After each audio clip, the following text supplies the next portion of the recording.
భగవద్గీత, రామాయణం, భారతం లాంటి హిందువులు చదవకూడదు. అసలు భారతీయులు చదవకూడదు.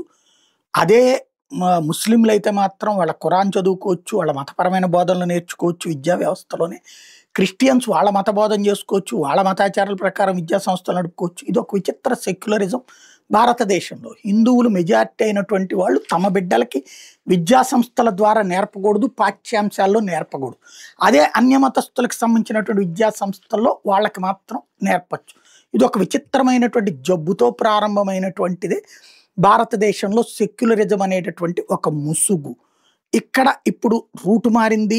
మోడీ సర్కార్ వచ్చాక రైటిస్ట్ ఐడియాలజికల్ గవర్నమెంట్ రావడం వల్ల కొన్ని మార్పులు చోటు చేసుకుని చరిత్రలోని తప్పుల్ని సరిచేస్తున్నారు. అదే సందర్భంలో ది డూన్ సంస్కృతి స్కూల్ ఏదైతే ట్రైబల్ పాఠశాల జాజ్రాలో ఉంటుంది, డెహ్రాడూన్లో, వాళ్ళు ఇప్పుడు అత్యంత చారిత్రాత్మకమైన నిర్ణయం తీసుకున్నారు. ఏంటయ్యా అంటే శ్రీమద్ భగవద్గీతని పాఠ్యాంశంగా రెగ్యులర్ కరికులంలో యాడ్ చేసుకొచ్చారు. భారతదేశంలోనే మొట్టమొదటి స్కూల్ ఇది ట్రైబల్ స్టూడెంట్స్ కోసం అని చెప్పేసి గీతని పాఠ్యాంశాల్లో చేర్చడం అన్నటువంటిది.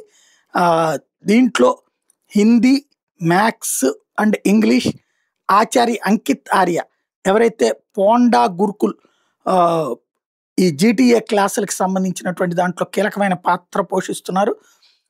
అలాంటి చోట గీత క్లాసెస్ని అక్కడ ఏర్పాటు చేసుకొస్తున్నారు. ప్రత్యేకించి ఒక మాస్టర్ని కూడా ఇందుకోసం నియమించారన్నమాట.